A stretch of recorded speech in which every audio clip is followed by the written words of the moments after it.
All right, good evening everybody, and good evening to those people that are online. It's 5:30, so I'll declare the meeting open. I'd like to acknowledge the staff members, senior staff members we have in the room here tonight. Tamara Clarkson, Chief Executive Officer, Wayne Neate, Director of Infrastructure, Jill Brazil, Director of Corporate Services, Luke Lawrence, Acting Director, Community Planning, Bruce Wright, Manager, Assets and Works, Maria O'Connell, Coordinator, Communications and Media, Ryan Balderson, Executive Assistant to the CEO, and Tracy Fraser, Acting Manager, Community Development. Also have in the room 3 members of the public. If that can all be noted, please. I'll now start moving through the agenda.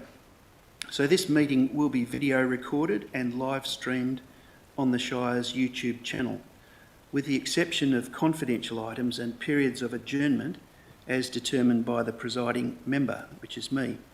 By being present at this meeting, members of the public consent to the possibility that their voice and/or image may be live streamed to the public. Recordings will also be made available on the Shire's YouTube channel and website following the meeting. The official record of the meeting will be the written minutes kept in accordance with the Local Government Act 1995 and any relevant regulations.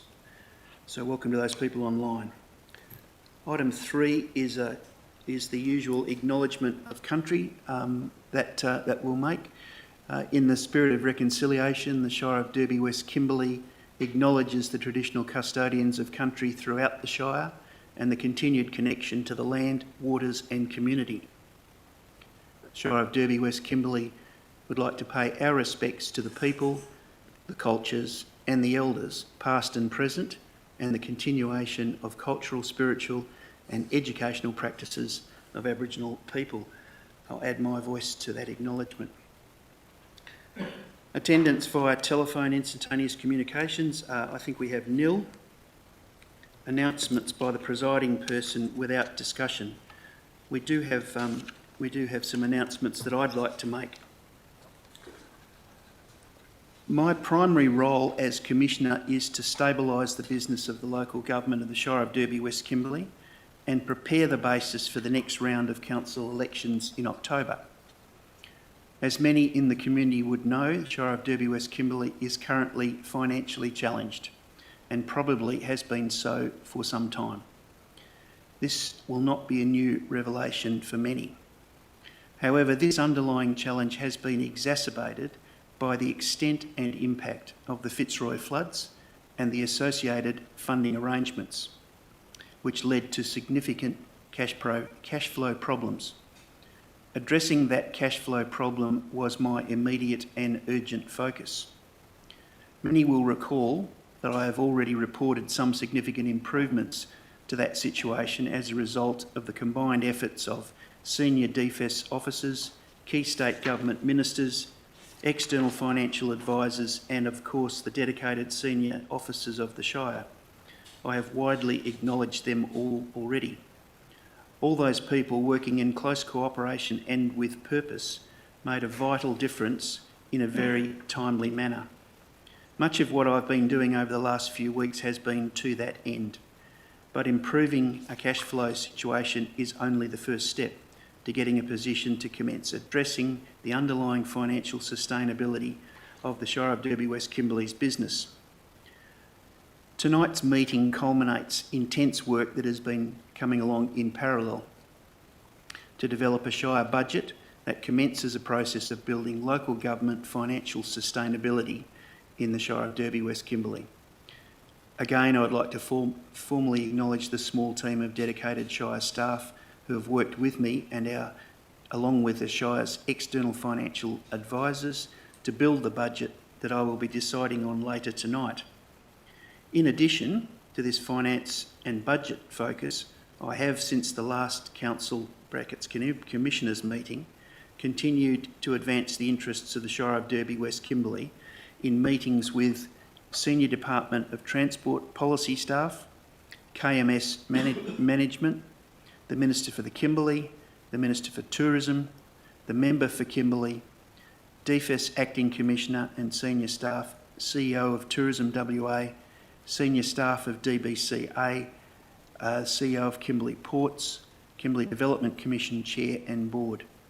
I've also continued to meet and discuss local or regional issues with residents of our Shire and those interested in developing or investing in our Shire, and I continue to distribute Commissioners' updates within our community. I continue to approach my task with enthusiasm and optimism and look forward, following the finalisation of the budget, to move some of my attention to setting the basis for improved community planning and economic development in the Shire. Could that statement go into the minutes, please? Disclosure of interests, item 6.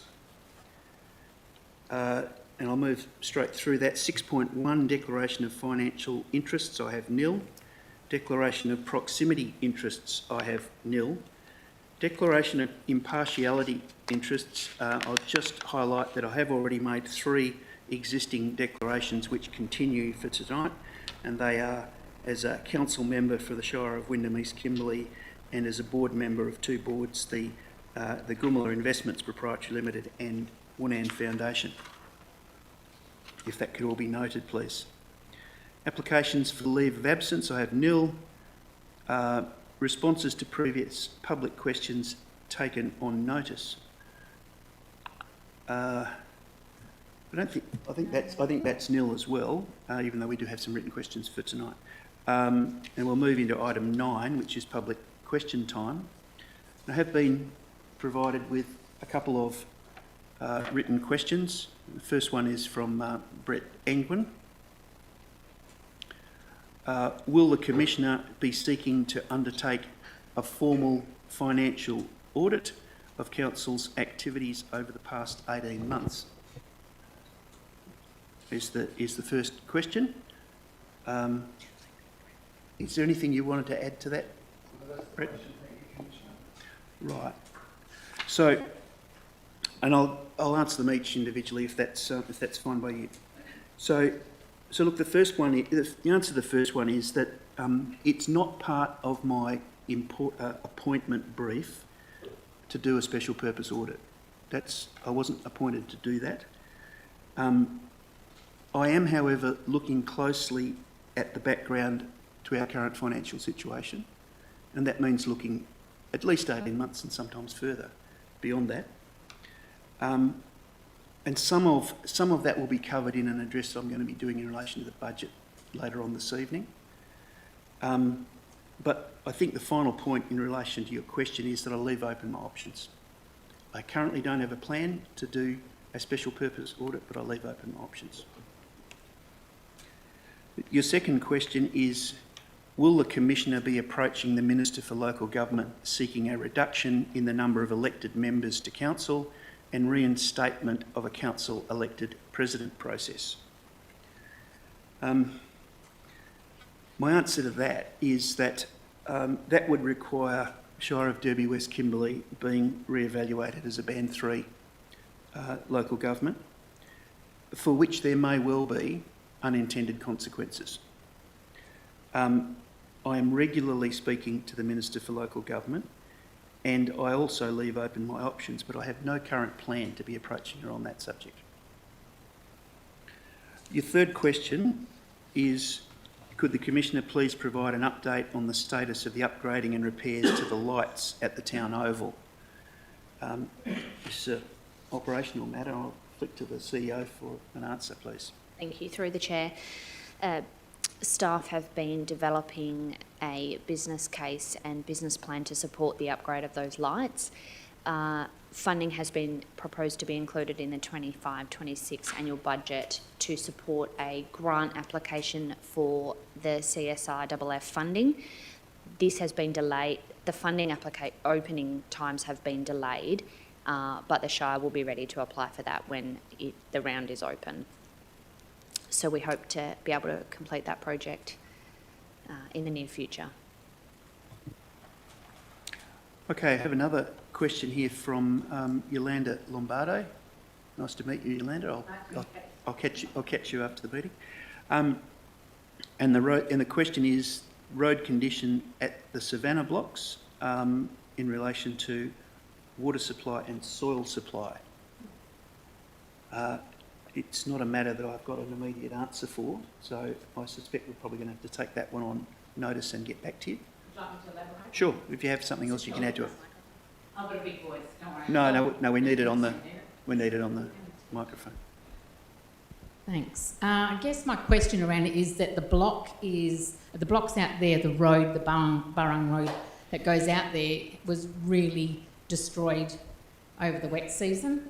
It took an extreme long time to get the road graded recently, and I believe I've been told that the water that is being used out there to resurface the road is taken from a local reservoir area that's around off that Burrung Road area. It's not brought in water, and the other point is that soil. Obviously, it needs soil. I'm no expert on this, but I believe that the soil. Sorry, my phone's ringing. That the soil needs to come in to be placed on there, not just grade it and think that that job is done. So I guess that's for your infrastructure team and your roads people to look at that in future and how it can be maintained better. Earlier, the cars are being destroyed driving out there, and it shouldn't be a lesser, because we were out there, it doesn't mean that the road should be any lesser not maintained. Okay, thanks. Thanks for that clarification. I think that gives us a good idea about what your question is. I think we're still going to have to take it on notice, though, and we'll come back to you with a more comprehensive answer.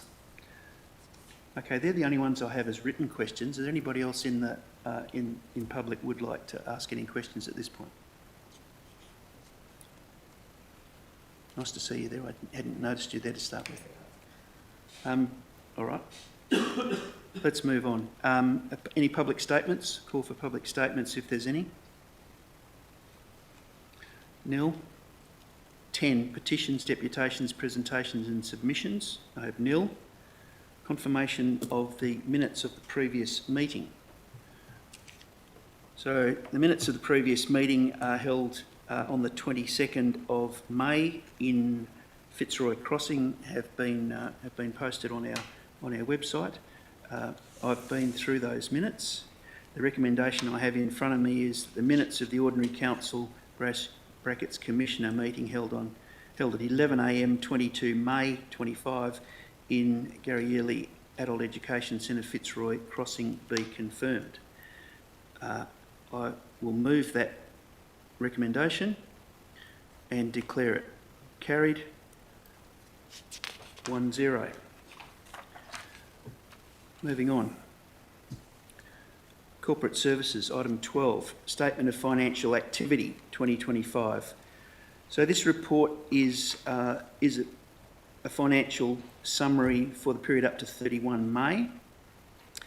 It's a requirement for local governments to be preparing this report on a monthly basis.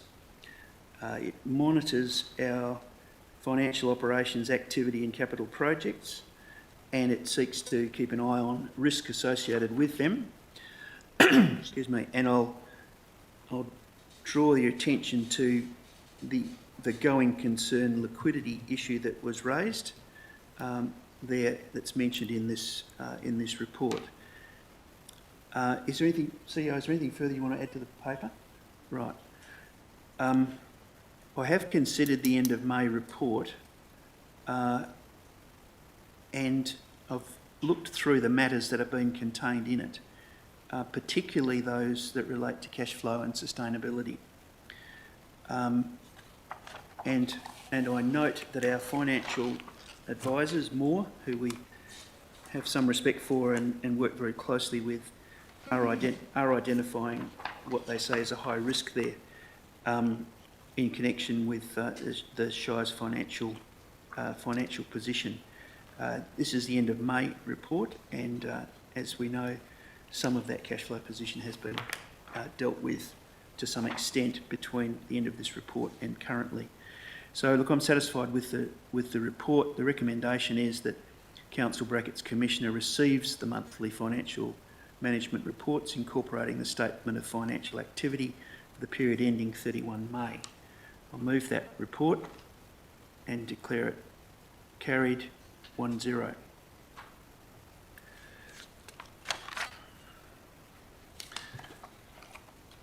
Moving on to item 12.2, accounts for payment, May 25.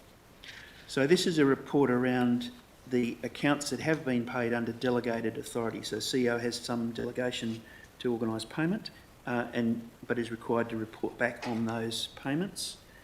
I note that the funds have all been paid in accordance with the budget, the 24-25 budget that was adopted by Council last June. Is there anything further you'd like to add on that? No, nothing.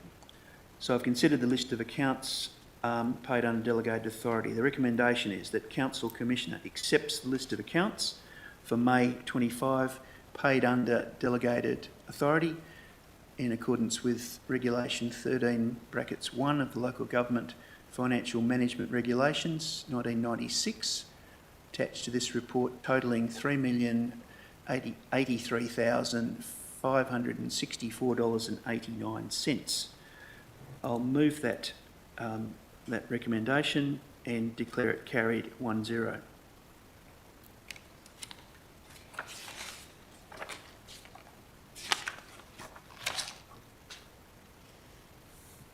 Next item 12.3, which is meeting attendance fees for independent committee members. So this item is to establish the council's position on payment to independent committee members.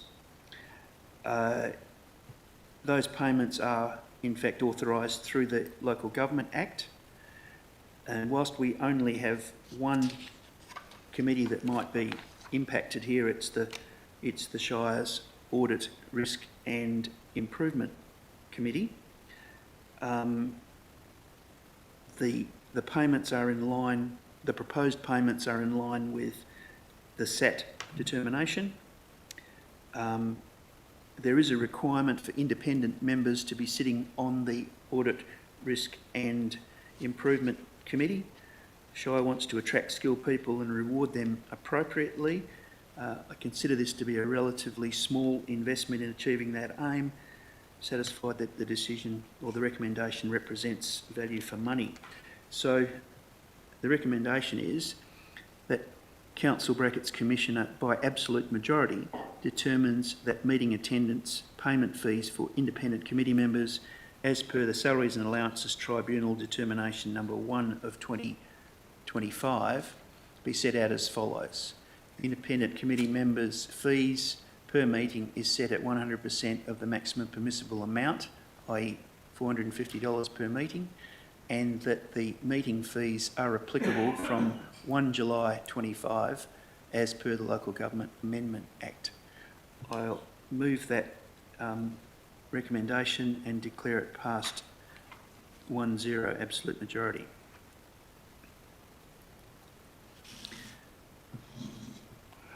Next item is item 12.4, which is annual fees payable to elected members from 1 July 2025 to 30 June 2026, i.e. the next financial year.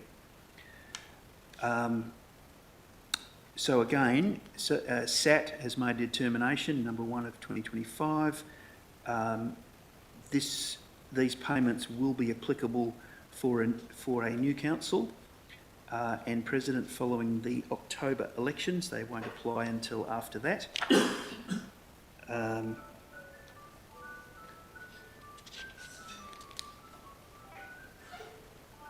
embarrassing for somebody anyway. So I've considered the legislative requirements and the policy implications. We do need to change a policy here as well. The recommendation seems appropriate given the level can be reviewed by a future council as part of either a policy review or a future budget adoption process. So with that in mind, I'll move the recommendation that Council Commissioner adopts the amendments to policy C12, elected members' fees and president's allowances, and 2, authorises the Chief Executive Officer to make any relevant amendments to policy C12, elected members' fees and president's allowances, to make any formatting, nomenclature or other minor changes to the policy during the period of its currency. I'll move that, declare it passed 1-0.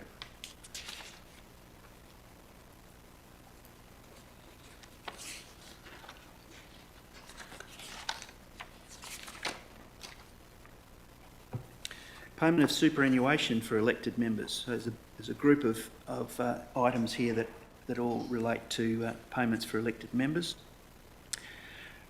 Payment of superannuation. This has become a mandatory requirement for all Band 1 and 2 local governments as of 19 October.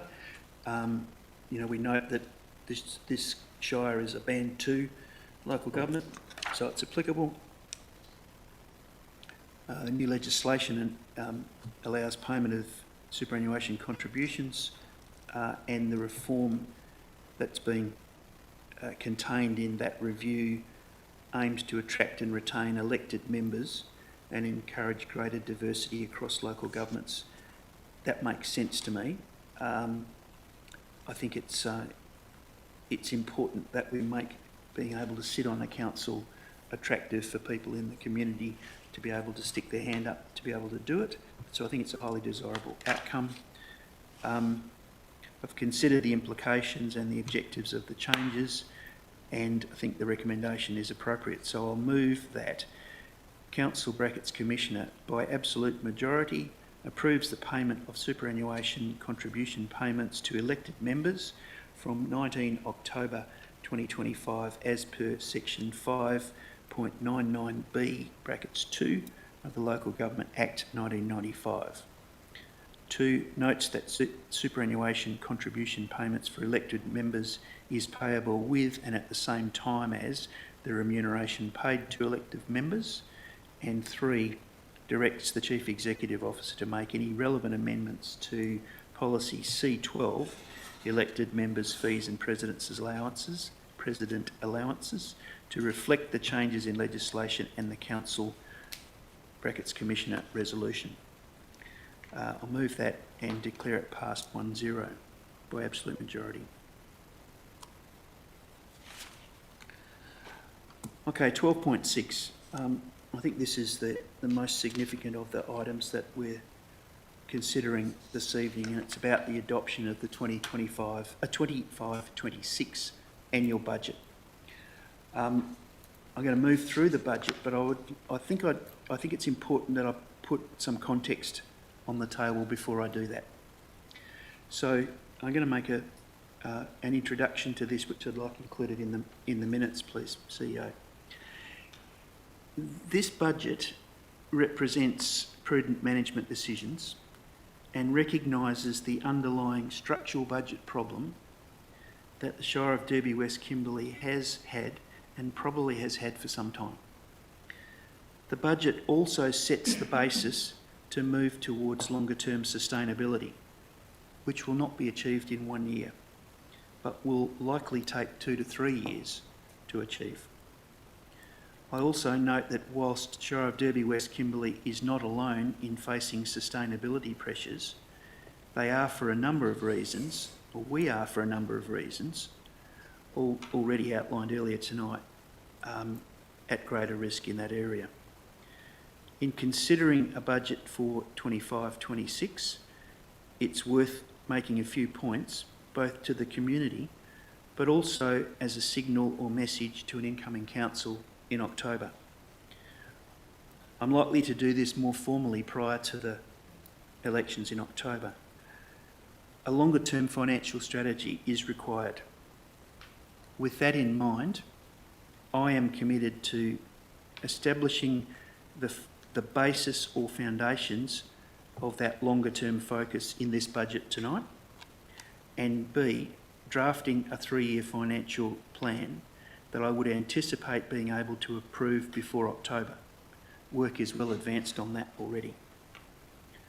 This is deliberately a lean budget, and it's made with several factors in mind. One, it's without significant negative impact on basic service provision. Two,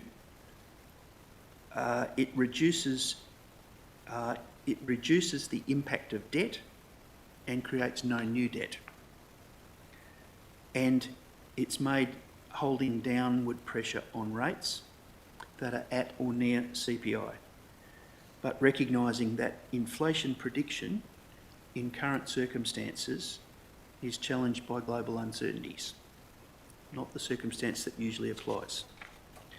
But it's worth noting that historic decisions have limited our capacity to continue using our reserves as a buffer to respond to inflationary pressures. So as we go forward, the impact of inflation will need to be monitored and managed. This will be a matter that should be front and centre for our new independently chaired Audit, Risk and Improvement Committee. With our limited reserve capacity in mind and with a view to longer term sustainability, we are aiming at a $2 million operating surplus as a sustainability objective. This is important to allow for longer term asset renewal and the asset renewal planning and the building of our reserves as a buffer against cost escalation and inflationary pressures. This goes directly to the underlying viability of our Shire, an issue that must remain at the forefront of my thinking and for that of an incoming council.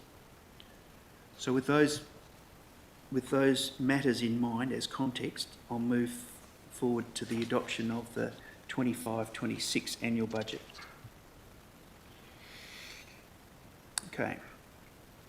So the budget comprises a range of different elements: rates, minimum payments and instalment arrangements, fees and charges, council member attendance, fees and allowances, municipal fund budget, materiality threshold for variance reporting, change of names and purpose of reserves, and the extension of West Australian Treasury Corporation short-term lending facility. So they're the elements of the budget. I think there's copies of these papers are available. Yeah.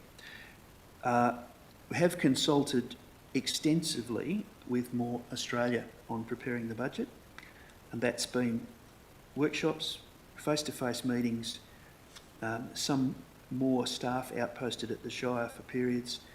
It's been heavy engagement with external advisors. Key considerations are there's going to be a continued focus by officers in leveraging council funds. We are ramping up our asset management planning. We're implementing service efficiencies across both Fitzroy Crossing and Derby. We're improving systems, records management and procedure mapping. We're doing proactive debtor management and improved debt recovery. There's an ongoing review of GRV rating for capital improvements and change of land use. The impact of ex-tropical cyclone Ellie continues as we move through with our claims to DFIS for reimbursement, and that we have been reviewing plant and fleet and disposal of underutilised fleet. Employee costs have reduced, and there has been some increase allowed for in the mandatory superannuation guarantee contributions. We are expecting that there will be increases of around 3.5% for utilities across the board, and probably about 10% for insurance. So we're taking those things into account as we make this budget. It would be remiss of me not to highlight, though, that the Shire's asset management requirements are not fully accommodated, and therefore without injections of funds down the track, including from other levels of state and federal government, they will continue to deteriorate more quickly than they can be maintained. We've been in that situation for some time, but I note in that respect that we're not alone in that area, and that pressure applies to many other local governments, and we are involved with the other 3 Kimberley Shires in advocating for changes to financial assistance grants to recognise that pressure. So, let me continue on. We've had extensive budget workshops with senior staff. We've done a lot of work modelling rates before we've set rates. I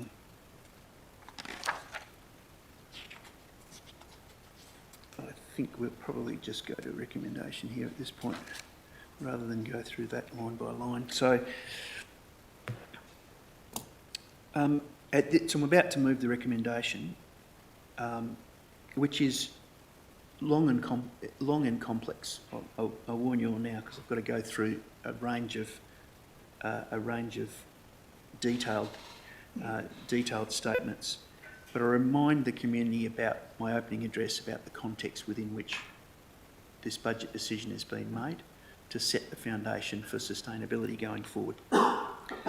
So the first recommendation is that general rates and minimum payments on gross rental and unimproved values, that the Council Commissioner by absolute majority, pursuant to sections 6.32, 6.33, 6.34 and 6.35 of the Local Government Act 1995, imposes the following general rates and minimum payments on gross rental and unimproved values.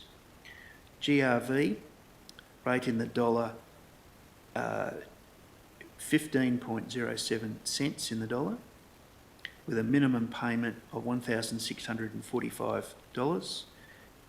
Unimproved valuations at a rate of 14.45 cents in the dollar, with a minimum payment of $700. And I note under section 634 of the Local Government Act 95 that revenue estimated to be yielded by the general rates imposed for the 25-26 financial year will be 100% of the 25-26 budget deficiency. This is a balanced budget. I'll move that recommendation and declare it carried 1-0 absolute majority.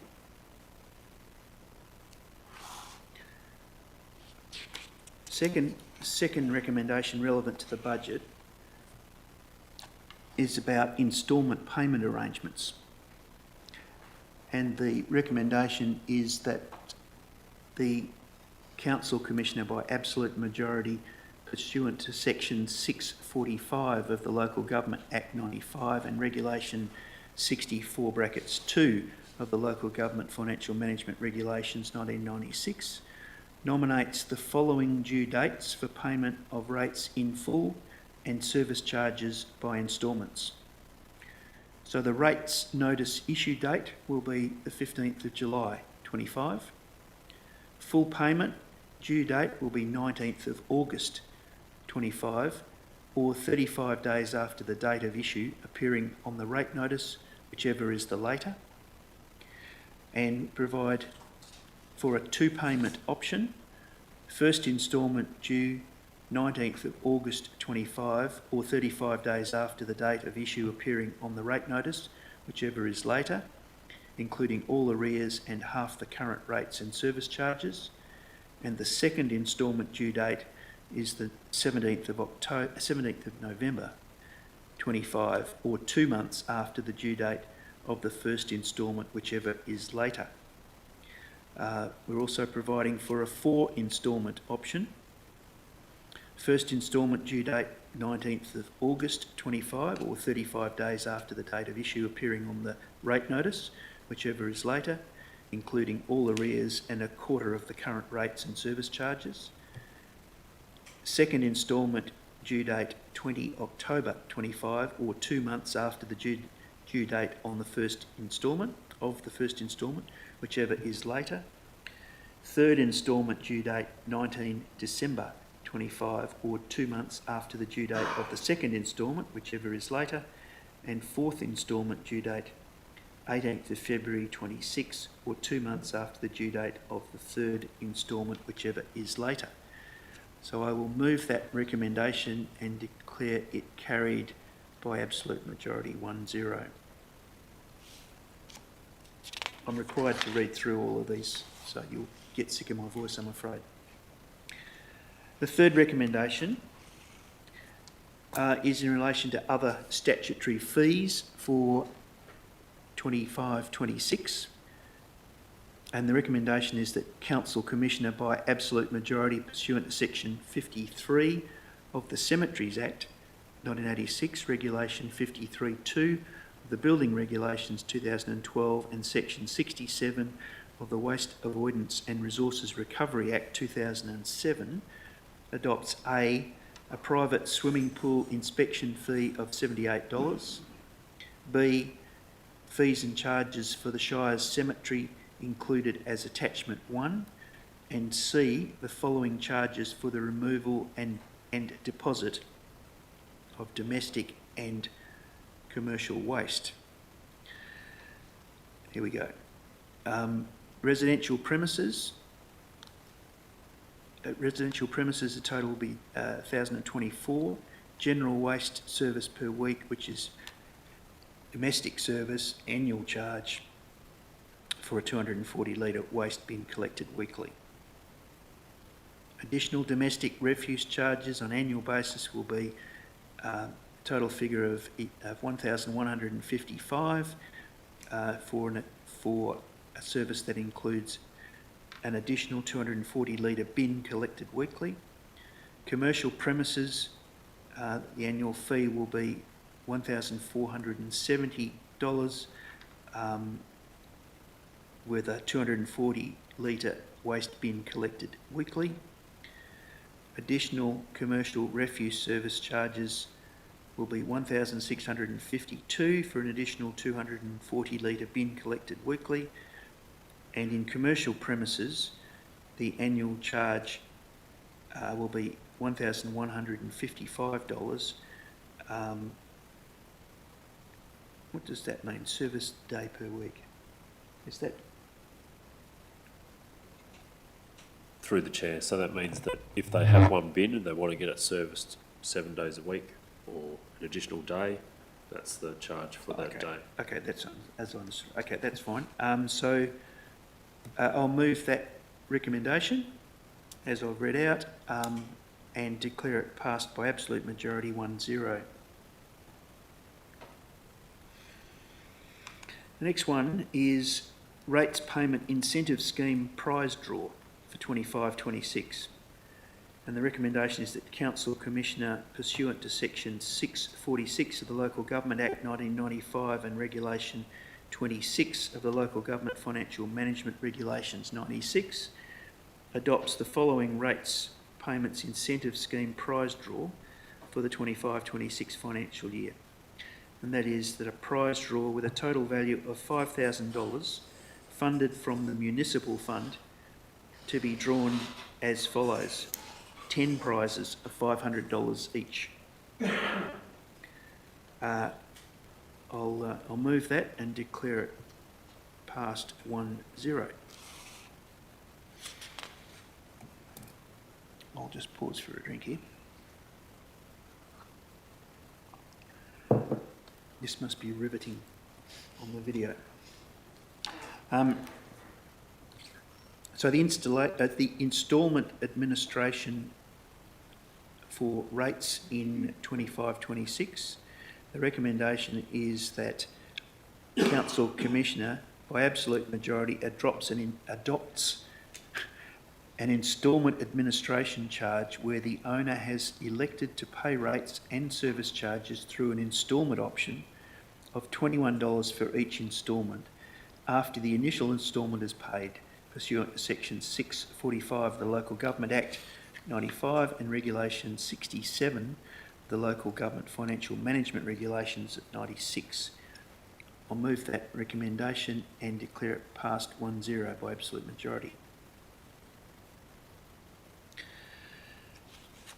The interest rate for instalments is the next item. So the recommendation is that Council Commissioner by absolute majority adopts an interest rate of 5.5% where the owner has elected to pay rates and service charges through an instalment option pursuant to Section 645 of the Local Government Act 95 and Regulation 68 of Local Government Financial Management Regulations 1996. I move that recommendation and declare it passed by absolute majority 1-0. Interest rate for overdue rates 25-26. The Council Commissioner by absolute majority adopts an interest rate of 9% for rates and service charges and costs of proceedings to recover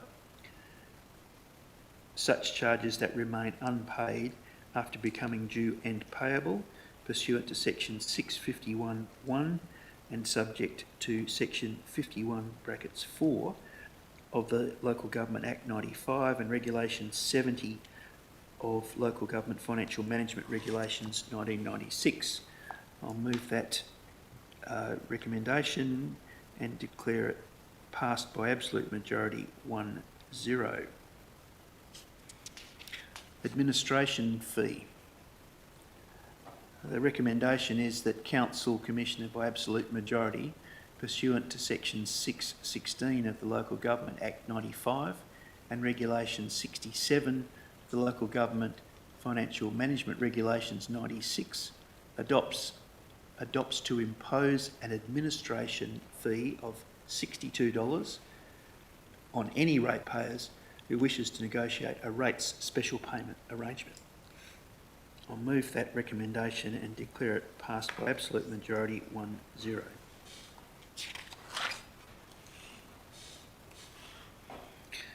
The next recommendation is about outstanding monies in relation to interest rates for 25-26. Recommendation is that Council Commissioner by absolute majority pursuant to Section 613 of the Local Government Act 95 adopts a rate of interest of 9% applicable to any amount of money owing to the local government other than rates or service charges. I'll move that motion and declare it carried by absolute majority 1-0. General fees and charges 25-26. That the Council Commissioner by absolute majority pursuant to Section 616 of the Local Government Act 95 adopts the fees and charges schedule for 25-26 detailed in attachment 2. I'll move that recommendation and declare it passed by absolute majority 1-0. Council members' fees and allowances for 25-26. The recommendation is that Council Commissioner by absolute majority pursuant to Section 598 and 599 of the Local Government Act 1995 and Regulation 33 and 34 of the Local Government Administration Regulations 96 and Council Policy C12, elected members' fees and allowances, adopts the following annual fees and allowances for payment to council members. Statutory fees and allowances for 25-26. Attendance fees, President, $16,655. Attendance fees for the Deputy President and Council Member, $16,655. Presidential allowance of $17,222. Deputy President allowance of $4,305.50. Telecommunication allowance per council member of $500. I'll move that recommendation and declare it passed 1-0 by absolute majority. Material variance reporting for 25-26. The recommendation is that Council Commissioner, pursuant to Regulation 34(5) of the Local Government Financial Management Regulations 96 and AASB 1031 materiality adopts the level to be used in statements of financial activity in 25-26 for reporting material variances being 10% or $30,000, whichever is the greater amount. I'll move that recommendation and declare it passed 1-0. Recommendation in relation to cash reserves for 25-26. The recommendation is that Council Commissioner by absolute majority pursuant to section 611 of the Local Government Act 95 adopts the following amendments to the cash reserves. A. Rename the leave reserve to the employee entitlement reserve. B. Change the purpose of the employee entitlement reserve to be used to cover all employee entitled costs. C. Rename the office building reserve to the Shire Buildings Reserve. D. Change the purpose of the Shire Buildings Reserve to be used to fund the maintenance and capital works on Shire buildings. E. Rename the Derby Wharf Maintenance Reserve to the Derby Wharf Surrounds Reserve.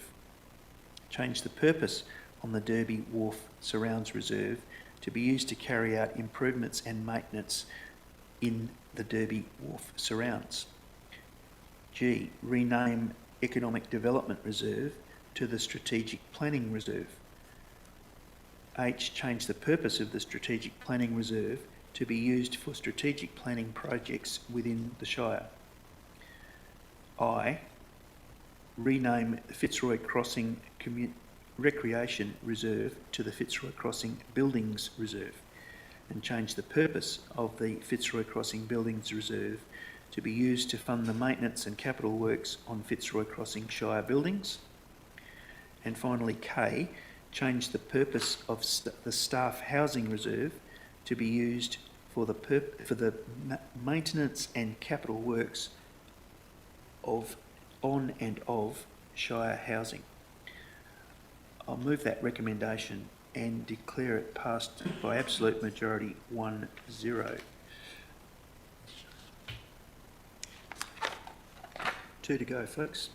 In relation to borrowings for 25-26, that the Council Commissioner by absolute majority pursuant to section 630 and section 631 of the Local Government Act 1995A authorise the additional 3-year extension of the existing WA Treasury Corporation short-term lending facility from the 30th of June 26 to the 30th of June 29. I'll move that recommendation and declare it passed by absolute majority 1-0. And finally, the municipal fund budget for 25-26. The recommendation is that Council Commissioner by absolute majority pursuant to section 6.2 of the Local Government Act 95 and Part 3 of the Local Government Financial Management Regulations 1996 adopts the municipal fund budget as contained in attachment 1 for the 25-26 financial year, which includes the following. 1, the statement of comprehensive income. 2, the statement of cash flows. 3, the statement of financial activity. And 4, notes to and forming part of the budget on pages 6 onwards, including the schedule of fees and charges. So I will move that motion and declare it carried by absolute majority 1-0 and acknowledge the hard work for the finance staff to get it to that point. Thank you very much.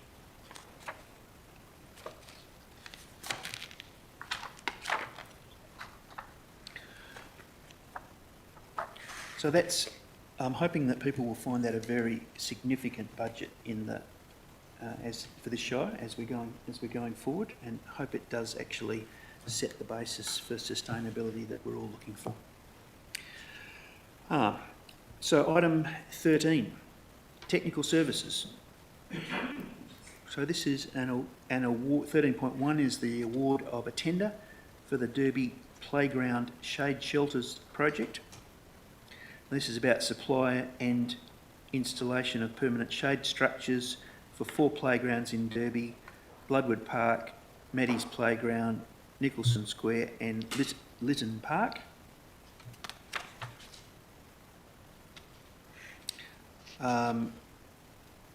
So there is this is a matter that's come in over our allocation, and the Shire CEO has been engaged with Lotteries West regarding a variation to that funding.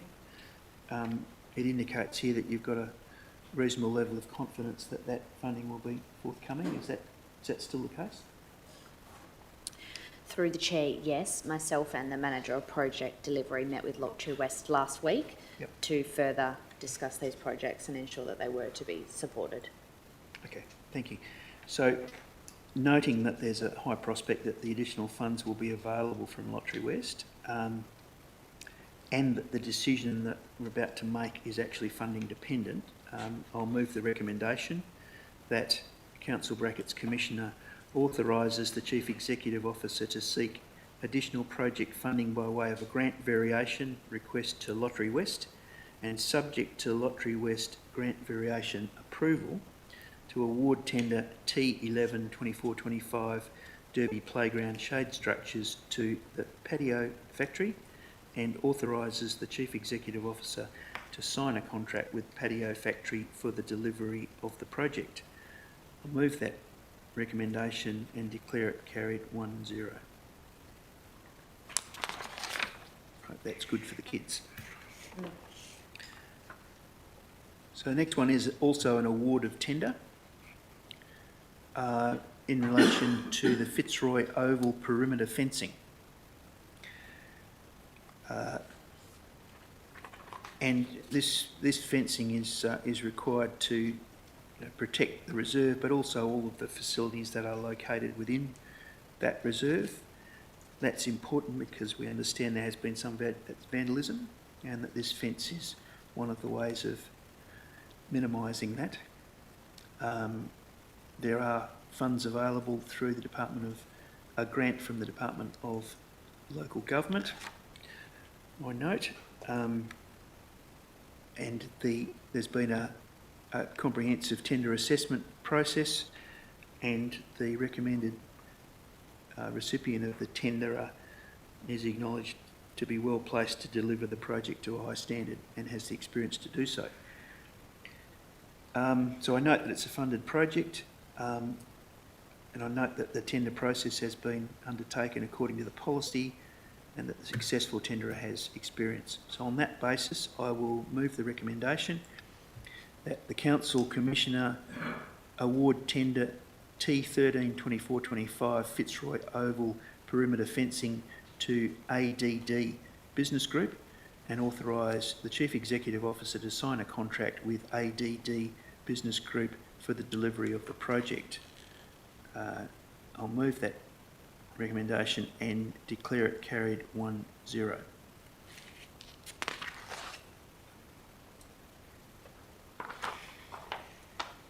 Community Recreation Services. So this item is 14.1, and it's about a request for a fee waiver for the Country Women's Association in Derby, who are looking to hold 2 community events out at the airport.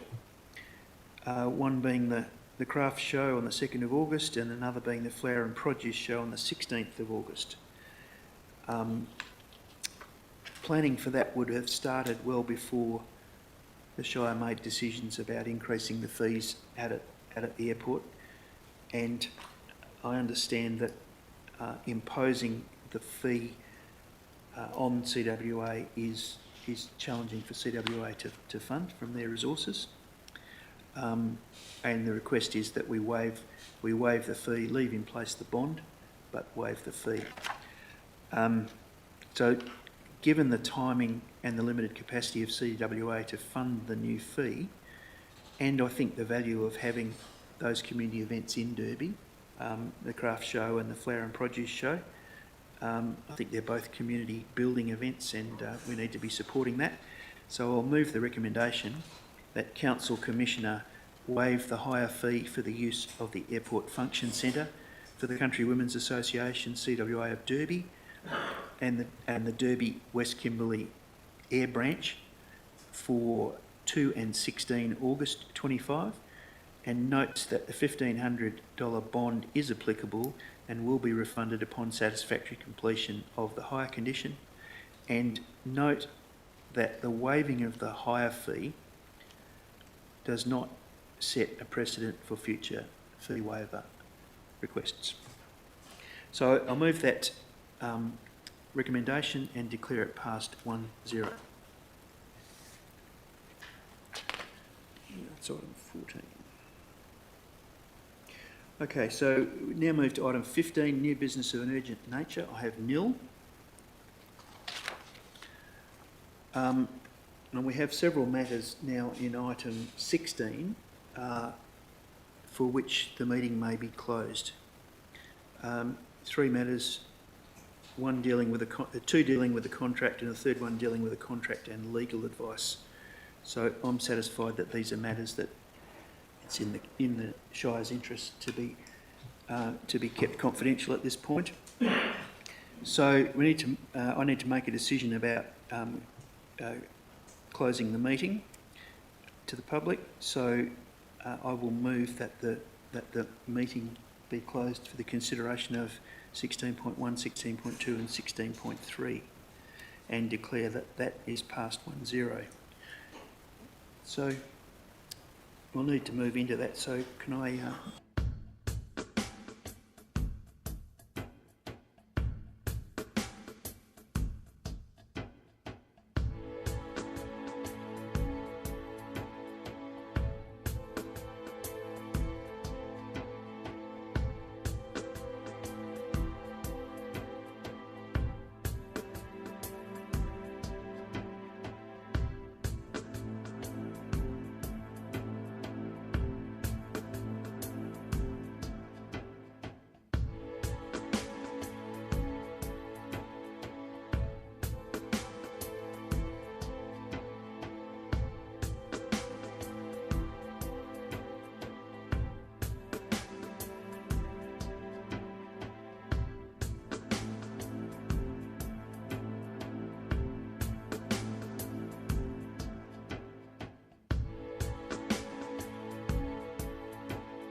there, please.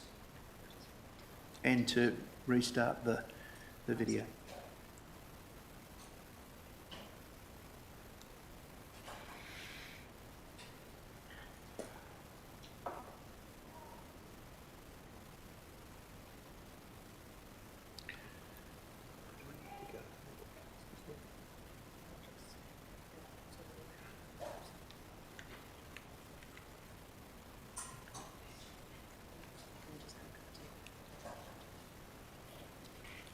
Welcome back.